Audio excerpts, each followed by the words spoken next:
Bem-vindos ao podcast O Canteiro, o canal de educação profissional voltado ao ecossistema da construção civil.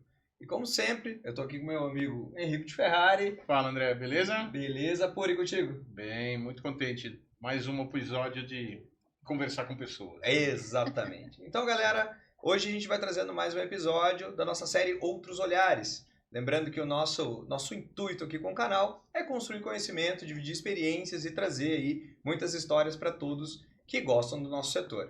E a série Outros Olhares traz isso, né? Traz pessoas incríveis do mercado para dividir experiências, trazer conhecimento e, quem sabe, aí motivar ao nosso mercado cada vez crescer mais e se estruturar mais enfim, e performar cada vez melhor. Exatamente. Então, faça as honras de apresentar a nossa convidada do dia. Boa.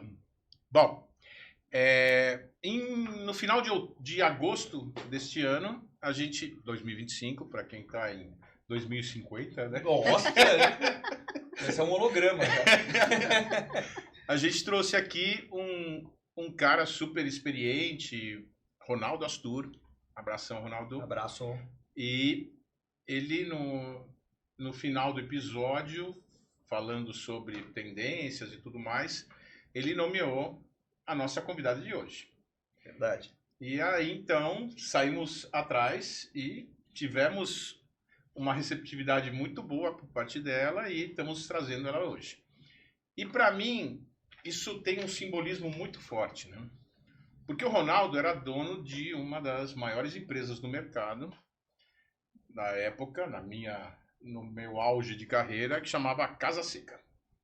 E a nossa entrevistada hoje, ela é proprietária de um escritório de projetos chamado Obra Seca. Olha só.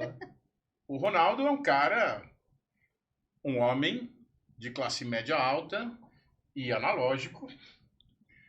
E a nossa convidada é uma mulher que veio de baixo, de uma classe bem mais simples, e é totalmente digital.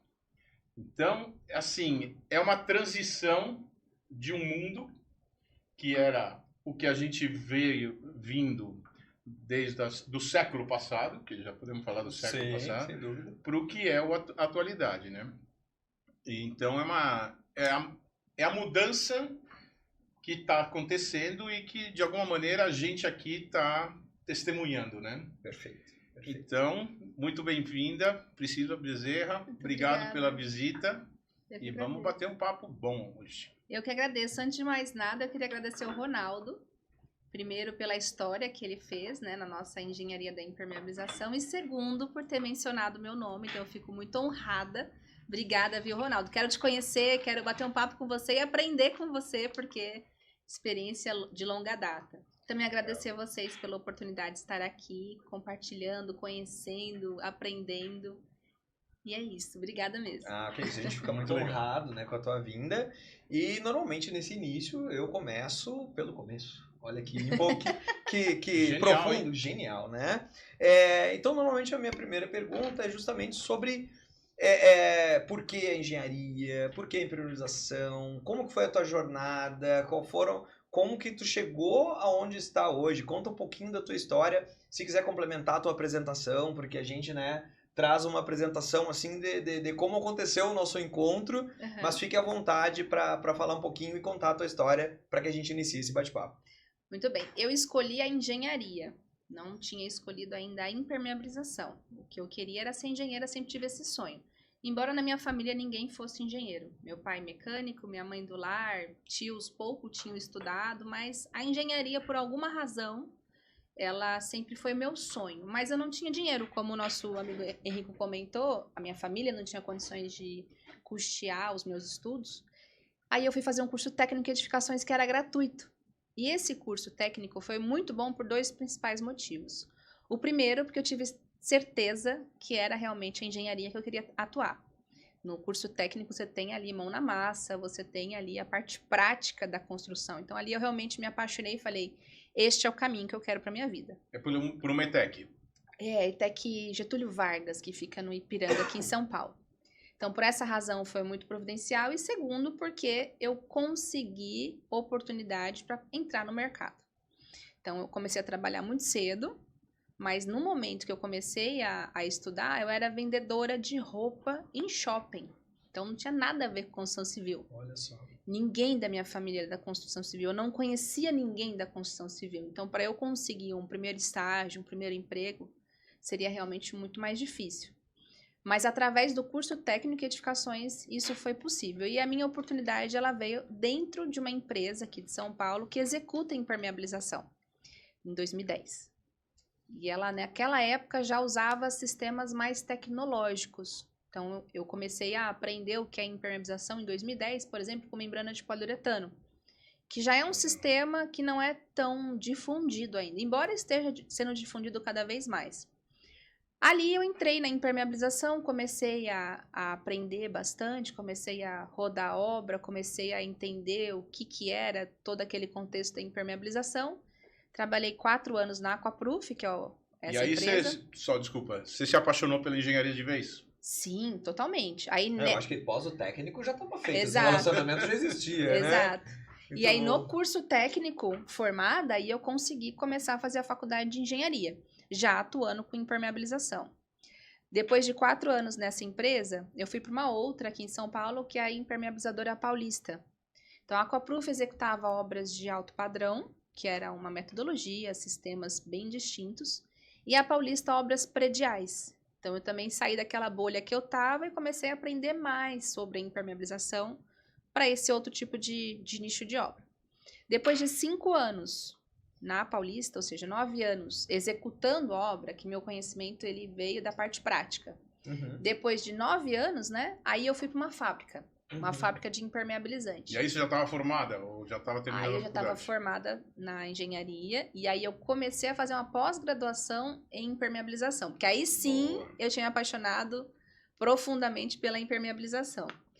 E aí na indústria eu comecei a atuar com obras industriais, impermeabilização para obras industriais, obras de saneamento, obras complexas. Então, a minha experiência primeiro foi prática, com obras residenciais, depois obras prediais, e aí fui para a indústria para atender nível nacional, obras de infraestrutura, obras industriais. Eu tive realmente um 360 da impermeabilização. Legal.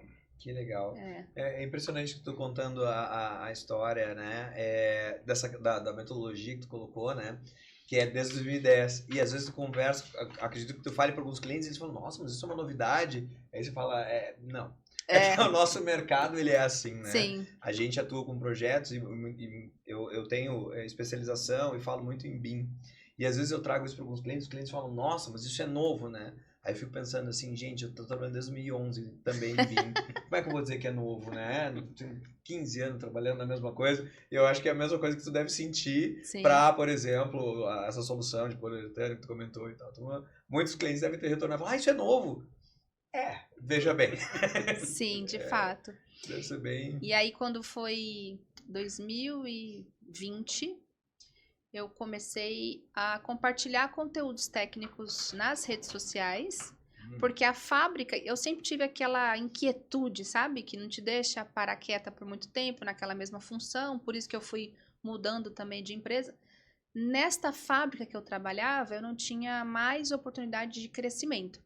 Eu lidava direto com o dono da indústria, eu atendia a nível nacional, a área comercial da empresa, então vender roupa naquela época foi bom, porque me trouxe... ia falar isso, ensina o traquejo a conversar, ler pessoas, Sim, né? Totalmente. Se vender. Totalmente. A venda técnica, ela tem muitas estratégias de vendas que você pode aplicar em qualquer ramo, né?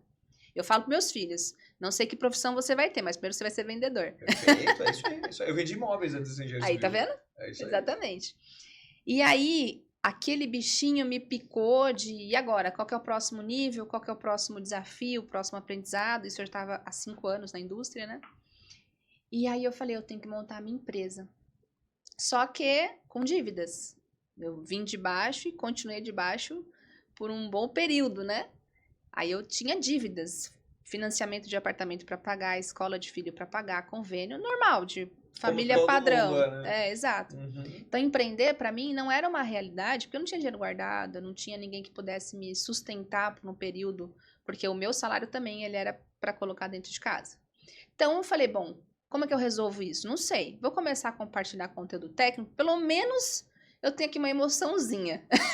Sim. Então, eu acho que é um contato teu com o público do país todo, né? E você não faz ideia da quantidade de negócios que eu trouxe para a indústria que eu trabalhava. Vocês Olha não só. fazem ideia.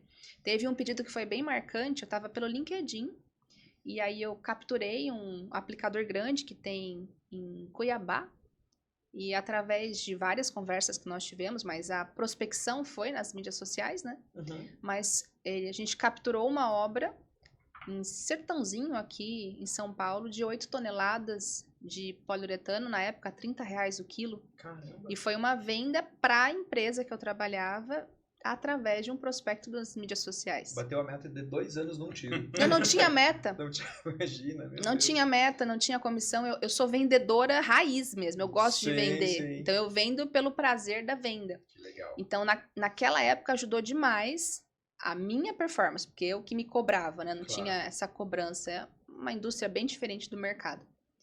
E aí a coisa foi tomando tração, uma coisa porque a internet ela é muito poderosa, ela leva a gente para lugares que a gente não faz ideia, pode nos detonar também, então tem que usar com sabedoria, né? Sim. Faz sentido. E aí eu comecei a ser chamada para fazer alguns bicos como engenheira especialista em impermeabilização. Esses bicos, eles começaram a me trazer uma renda extra interessante. Então aqui dá para explorar alguma coisinha. A coisa foi também tomando tração, foi aumentando, até que eu falei, olha, já tô ganhando mais com esses bicos do que o meu no salário fixo. Foi te dando lastro e Exato. Então permitiu aí a foi mudança. que, não, então vai Que dar bacana. certo, vamos embora. É um crescimento natural, né? É um crescimento que tu não cabia dentro da posição que tu tava e cresceu. Exato. Isso eu acho que é o crescimento mais bonito de todas as áreas, de todos os profissionais, né? Que quer crescer naturalmente mesmo. Muito legal. Muito legal. Joia. Bom, essa história, ela é muito inspiradora, né? Para quem imagina que você veio por esforço próprio, né? E veio crescendo e conquistando, né? Eu vejo muitas redes sociais e a galera reclamando, dizendo que não tem perspectivas, que essa profissão não vale a pena e tudo mais. E eu acho que daria para usar essa visão tua como inspiração para essa galera, né? Que tipo de recado você dá para essa molecada que está começando e está sofrendo muito para crescer? Quanto maior a concorrência, mais difícil fica. E se tem tanta gente pensando assim, é melhor para nós. É melhor para quem está nos ouvindo, que vai ali se dedicar a estudar, a fazer engenharia, se formar como engenheiro, porque a concorrência dele fatalmente será menor. Fato. E isso acaba sendo um ponto positivo para que ele se destaca no mercado. E não tem como um profissional que é dedicado, um profissional que é sério, um profissional que é ético, não se dar bem na engenharia. Não tem como, de verdade. Olha só, sério, dedicado e ético. Assim como em todas as outras profissões, mas na engenharia, como a gente está comentando sobre isso, se o profissional ele tiver essas 3 competências, não tem como ele não se dar bem na engenharia. Borrada. Fantástico. Bom, e nessa linha, né, de toda essa inspiração que tu traz aqui para nós, eu queria também abordar algo, claro que é super delicado, mas é relacionado justamente ao empoderamento, né, das mulheres e tudo mais, porque construção civil também se tem outros obstáculos, né, porque a gente até já entrevistou também outras engenheiras e que relataram muitas dificuldades, por exemplo, da mulher no campo, quando eu falo no campo na obra, né, e tudo mais. É um meio, talvez insalubre, vamos dizer assim, né, para a mulher. E o que tu poderia falar, assim, para agora as jovens mulheres que vão, sem dúvida, se inspirar na tua carreira, que recado que tu daria para elas? A minha vivência é o que eu vou compartilhar. Não quer dizer que seja uma verdade absoluta. Mas eu aprendi que mulher não poderia ser feminina, por exemplo, né? Para poder ir para a obra. Que mulher teria que se masculinizar, teria que usar roupas mais folgadas para poder ser respeitada. A minha vivência, isso não foi uma verdade. Eu posso ser feminina, eu posso ser a mulher tradicional e mesmo assim ser respeitada. Por quê? Por conhecimento. Então, o recado que eu dou se capacite, estude. Boa. Porque quando você abrir a boca e começar a falar algo de um assunto que você domina, você vai fechar a boca de todo mundo que tá te criticando. Ponto. É inevitável. Agora, se você chegar insegura, se você chegar sem conhecimento do que você está abordando, aí é uma questão óbvia. Vem o preconceito, vem todo aquele machismo estrutural e você vai ser engolida. Mas aí o problema acho que não está nem no machismo, está na falta de capacitação. Então, o recado é, estude, se capacite, busque conhecimento. A gente nunca pode parar de estudar engenharia. Você está há 40 anos. Positivo. E você parou? Em algum momento Não. você parou de buscar atualização? Não. Imagina. Estamos aqui, né? Está aqui, exato. Imagina para quem tem menos experiência. A gente não Sim. pode parar. Então, se a gente tem um conhecimento de uma disciplina de forma profunda, quando eu, Priscila, chego numa obra e começo a divulgar ou conversar sobre o conhecimento que eu estou sendo paga para aquilo, eu sou respeitada pela minha opinião técnica. Independente de ser mulher, independente de ser feminina, masculina, é opinião técnica. É conversa de nível técnico. Acabou. Sensacional. Muito bom, muito bom. E é incrível como essa questão do...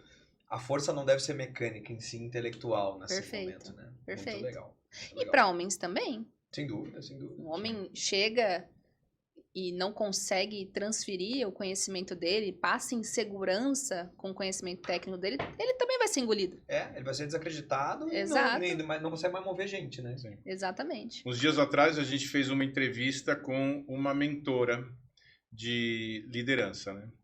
E aí a gente costuma pedir perguntas para alguns colaboradores, né? E aí o Neto, que é o engenheiro lá das usinas nucleares, o cara que tem... Ele fez uma pergunta que não é sobre mulheres, mas é sobre jovens, né? E como é que o cara jovem consegue se impor, né? Que é meio que essa conversa, né? Sim. Se você não sabe o que você está fazendo, você vai ser destruído, né? E era muito um viés do jovem tendo que liderar profissionais com mais idade e às vezes, não vou dizer mais bagagem, mas com mais experiência, Uhum. mas talvez não mais conhecimento. Então, como que é essa relação? É muito parecida com essa relação que a gente está Sim. colocando aqui, né? Inclusive, abraço, Neto. Vai, E aí... e Ellen. Mas, E a grande pegada é essa, né? Quer dizer, se você tiver base, se você souber do que você está falando, você é respeitado, né? Sim. Sendo homem, mulher, jovem, velho. Eu vou dar um qualquer exemplo e tomara que os médicos não me cancelem.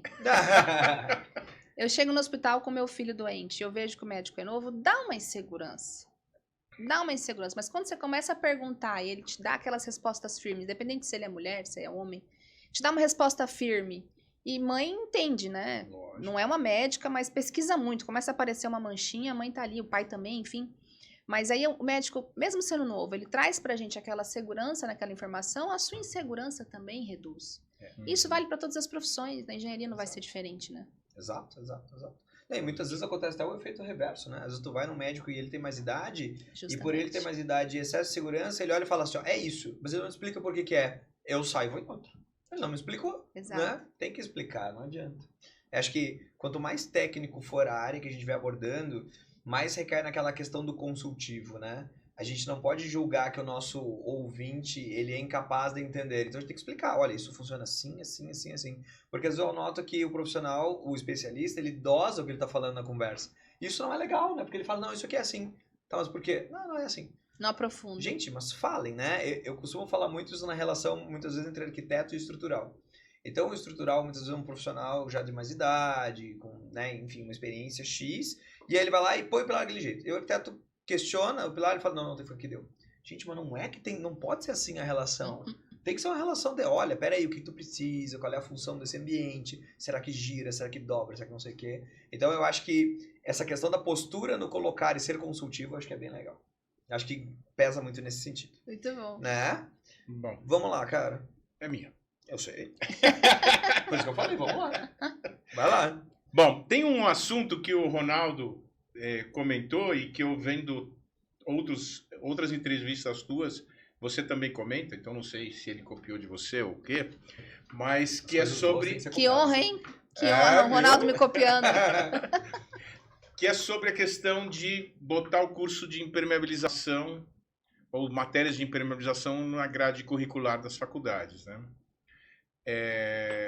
Eu acho que tem aí uma questão bastante interessante do aspecto de ampliar a formação, mas eu queria entender o que você sente que a falta desses conhecimentos geram em obra. Excelente pergunta. Então vamos lá. Primeiro, boa, hein? Primeiro eu vou dizer para que serve a impermeabilização. Boa. Ela serve para proteger a estrutura. Você não projeta estrutura com a bitola da armação, com o FCK do concreto. E se eu tiver a água agindo dentro dela? É uma ação deletéria que eu vou ter ali a corrosão da armadura e outras anomalias que podem ser geradas em função da presença da água. Então, o que a impermeabilização faz? Protege ela. Perfeito? Positivo. Simples. Só que quando o corpo técnico da obra não tem este olhar, ele acha que o problema da infiltração é só estético. Então, muitas vezes, a engenharia fala assim, não, aqui não tem problema se tiver infiltração, porque essa sala não vai ser habitada. Eu já ouvi isso diversas vezes. Meu Deus, né? Como se o problema da infiltração fosse puramente estético. Você vai indo para, por exemplo, obras de condomínio, reforma de condomínio. Você chega ali no térreo, que tem um monte de infiltração, o síndico instala várias calhas embaixo da laje para captar a infiltração e drenar. Porque ele está preocupado que aquela infiltração vai manchar a tinta do carro. Sim. Então, você vê que a preocupação da infiltração, ela muitas vezes, ela é estética para o público que não tem essa consciência, esse domínio dessa verdade. E quando a gente tem, dentro das universidades, uma grade ensinando que impermeabilização, na verdade, é para proteger a estrutura, ela está relacionada com a vida útil da estrutura. Exato.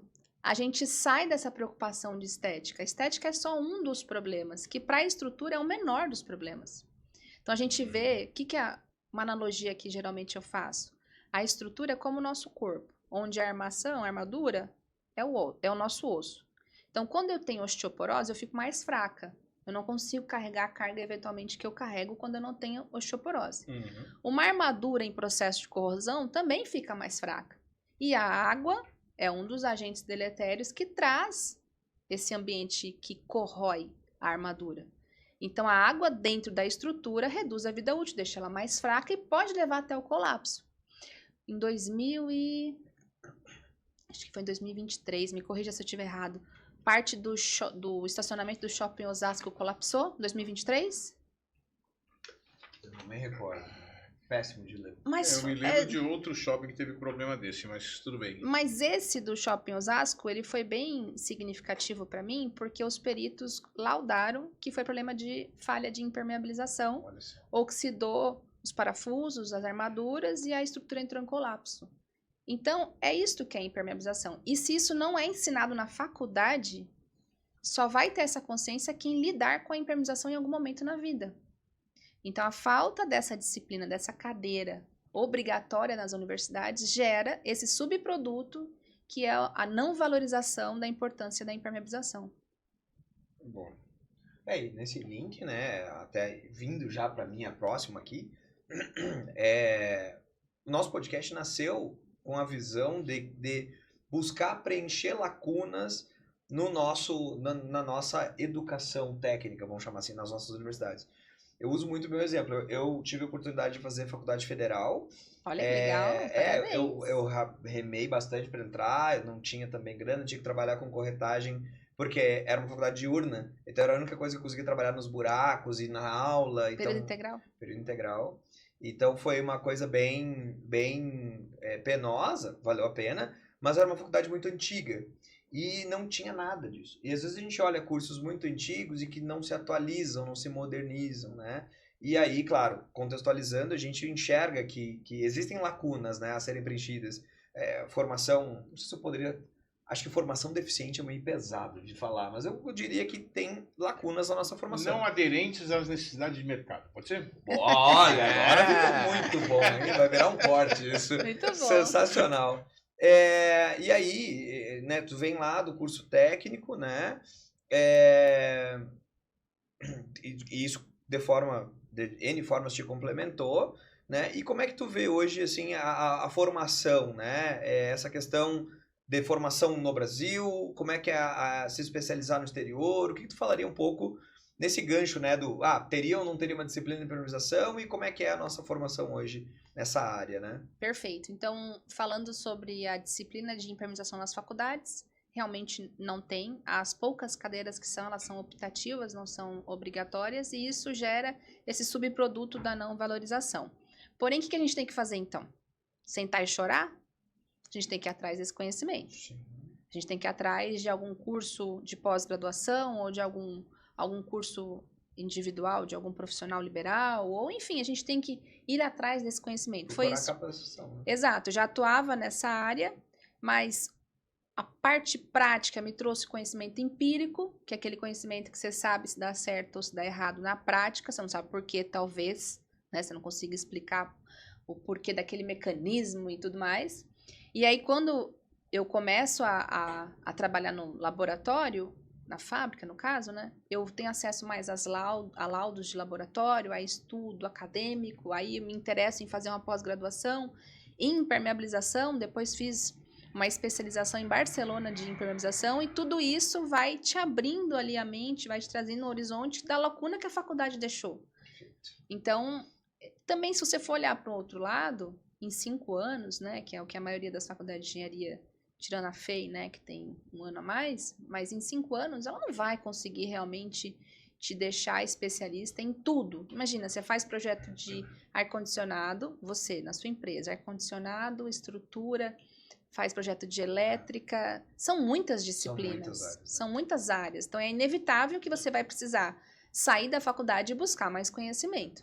Eu acho que a nossa área de civil é uma das que mais tem sub-áreas, né?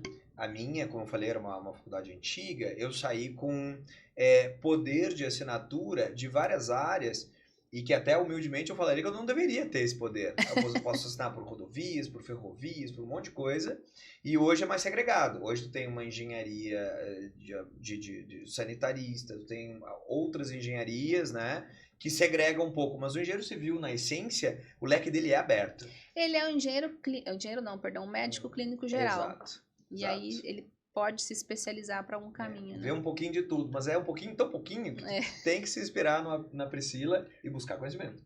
Na verdade, eu acho o seguinte, a grande sacada é você ter humildade, né? E saber que você não sabe. Exato. Né? Porque eu tenho certeza que esse é um dos principais problemas daquele carinha que acha que agora eu sei tudo, né? E começa a fazer besteira. Tô formado e tô pronto. Exatamente. Não, tu tá pronto para iniciar, né? Então, assim, a humildade de saber o quanto a gente não sabe é o que permite que a gente consiga crescer, né? Eu tive uma experiência, que eu já tinha uma bela experiência e eu peguei um contrato para fazer um CD, isso há muitos anos atrás, e que tinha que ter um nível de planicidade nos pisos, porque ia passar uns robôs a uma velocidade XPTO, não sei o que era um troço bizarro. E aí a diretora da rede de varejo lá, que a gente estava fazendo obra, virou para mim e falou assim, quantas obras dessas você já fez? E aí eu enchi a boca e falei, nenhuma. É isso aí. E aí ela virou e falou assim, não, mas como é que você vai tocar minha obra? Eu vou chamar os caras que conhecem. E assim foi, e segundo consta, foi a melhor obra que foi feita, não sei o quê. Por quê? Porque eu tinha plena ciência que eu não sabia, então chama consultor, chama a galera para te apoiar e fazer com que o negócio funcione, né? Nossa, isso é tão poderoso que você acabou de falar agora, de verdade. Porque a gente tem que continuar sempre estudando, normal, a maioria das profissões são assim, né? Se atualizando. Só que mesmo assim, sempre vão existir profissionais, especialistas em algumas disciplinas que você pode pedir ajuda. Você pode não saber tudo, mas ter o telefone de quem sabe. Exatamente isso. E nasce da humildade, né? Exato. Então, menosprezou, falou, é só um piso plano. Não, peraí, tem algo especial aqui, vou consultar. E isso, sabe o que faz o efeito reverso?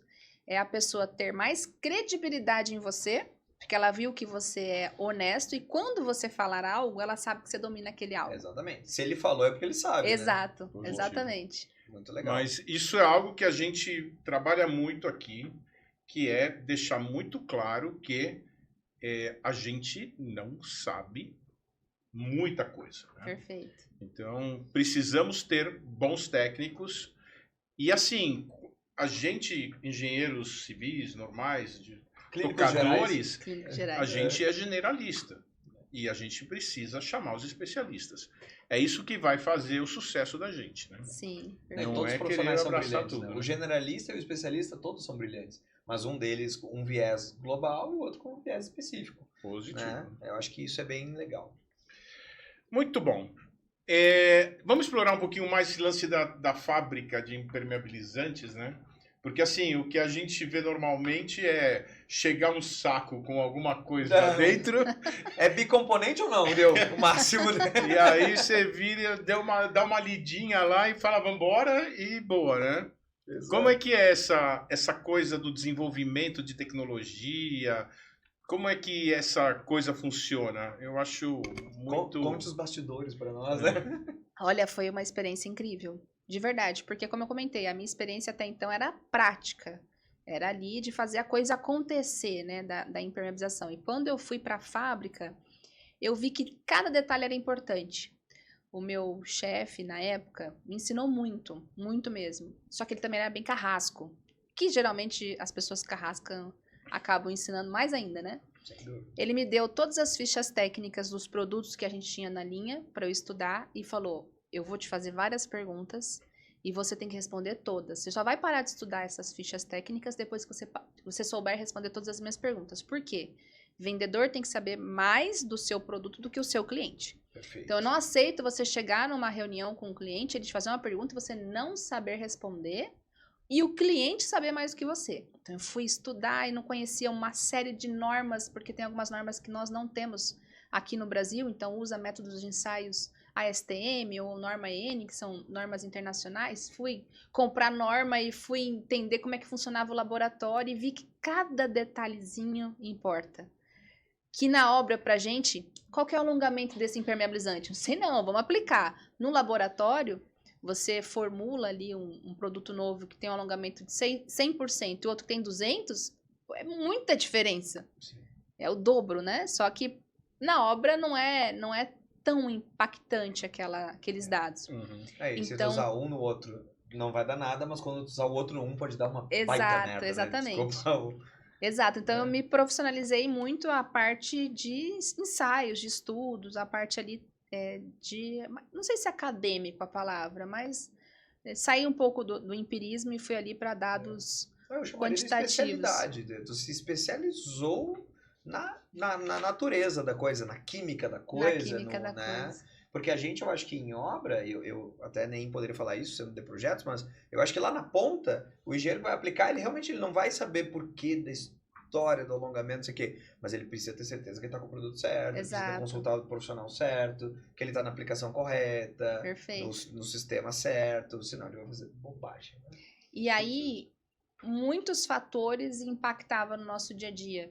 Teve um dia que foi bem interessante para mim, que eu estava numa negociação importante com um cliente, de um volume interessante, e aí, de repente, o nosso diretor soltou uma tabela de preços atualizada, porque um container da China, que estava trazendo matéria-prima, pegou fogo.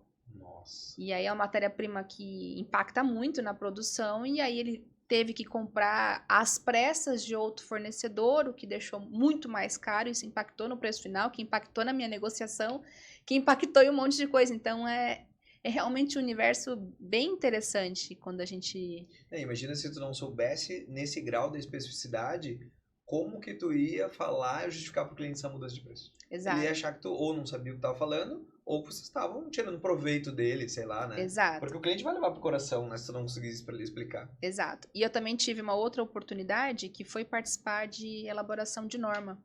Então, legal. pela empresa, eles me direcionavam para que eu representasse a empresa ali dentro das normas. comissões, né? Isso, das comissões, exato. Poxa, eu não sei se você já tiver essa oportunidade de participar de reunião de Já. norma. É incrível, não é? Incrível. Porque junta profissionais de todo o Brasil, com experiências, assim, bem diferentes um do outro, mas que complementam, e eles vão dando ali opiniões deles, você vai anotando tudo, é incrível. E ali eu realmente consegui ter novamente uma saída de bolha da que eu estava antes e me trouxe um pouco mais de bagagem. Ampliou o teu olhar. Exato, exatamente. Isso é muito joia. Não, e tu tava num ambiente topo da cadeia alimentar, né? Porque o time que elabora as normas normalmente tem uma bagagem incrível, Sim, é participativo, porque não basta só ter o conhecimento, tem que se mover, ir lá, participar dos conselhos, é chato. Às vezes é chato da o briga. dia inteiro da briga. Eu ia em algumas, outras eu desistia, depois eu voltava. E assim, mas é fabuloso. É o topo da cadeia, porque a gente que é consumidor das normas, muitas vezes tem uma limitação ali que a gente fala, mas eu nem sei por que disso aqui. Exato. Agora tu sabe, porque tu viu Exato. nascer aquele item. É outra E às coisa. vezes nem é tão ético assim. Sem dúvida. Às Tem vezes uns aquele lobbies pesados. né? às vezes Tem, aquele oxe. parâmetro que a norma está colocando ali nem sempre é por questões técnicas, às vezes é realmente um lobby que foi feito de um fabricante que beneficia o produto dele. Exatamente. E você ter essa informação hoje, né? Então eu saí da fábrica, montei a minha empresa que faz projeto de impermeabilização, é fundamental. Porque quando eu estava na época participando da elaboração de normas, eu sabia quais eram os fabricantes que estavam querendo reduzir os parâmetros da norma. E sabia que era porque o produto dele não atendia. Perfeito. É, porque o cara tava adequando ao meio a ele, em vez dele se Exato. adequar ao meio, né? Exatamente, É isso aí. exatamente. Não, tem muito disso. Eu me lembro das discussões de espessura de cobrimento, né? Nossa, essas No concreto? não, isso aí Que aí os lobbies das nossas queridas fabricantes de cimento pegava pesado, né? Para aumentar?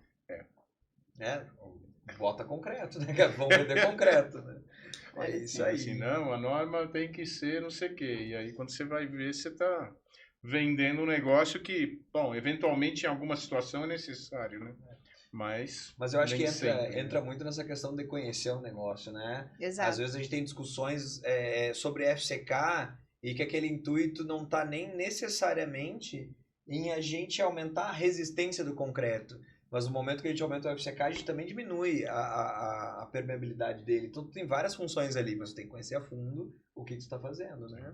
E aí, quando tu aumenta o FCK, te permite reduzir os comprimentos. Então, se tu não tem essa informação, tu fica assim, ué, mas não faz sentido. Não faz sentido porque tu não estudou, né? Então é por isso. Sim. Então tem uma diferença bem legal. Peraí, só voltando, continuando na indústria, vocês faziam desenvolvimento de produtos? Sim, até por demanda do mercado, né? Só que essa indústria que eu trabalhava era uma indústria pequena. Então não era uma indústria internacional, nem uma indústria que tinha muitos SKUs. Era uma indústria enxuta, tanto na linha quanto no seu quadro.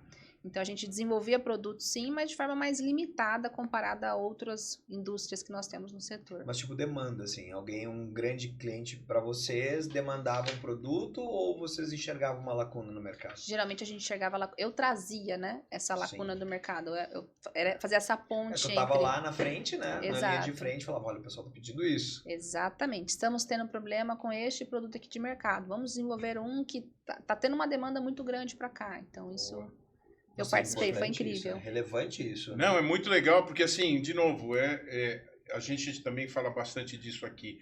A indústria da construção civil, ela precisa se modernizar e muito rápido, né? Sim. A gente está com um problema seríssimo de mão de obra, né?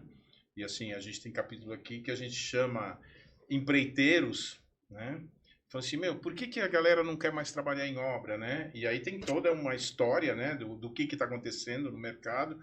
Mas a gente tem que mudar a tecnologia construtiva, né? Perfeito. E para isso você precisa ter uma indústria por trás trazendo tecnologias e tudo mais, né? Exato. Então é muito legal e é muito estimulante imaginar que a gente está caminhando para e a gente está muito avançar, lento. né? Tá. Eu vou dar um exemplo. A catástrofe que teve em São Sebastião, que teve aquela chuva que desmoronou. Desceu os morros, tudo. Exato. Muitas famílias ficaram desabrigadas, muitas pessoas morreram, enfim. A prefeitura precisou, de forma muito que emergencial, reconstruir casas para aquelas pessoas que perderam. Sim. Fizeram uma parceria junto com o governo federal para que eles elaborassem um edital que permitisse construções ágeis, que permitissem construções a seco. E eles conseguiram, de forma muito rápida, aprovar 20 métodos construtivos dentro do edital para que as casas fossem construídas no menor tempo possível.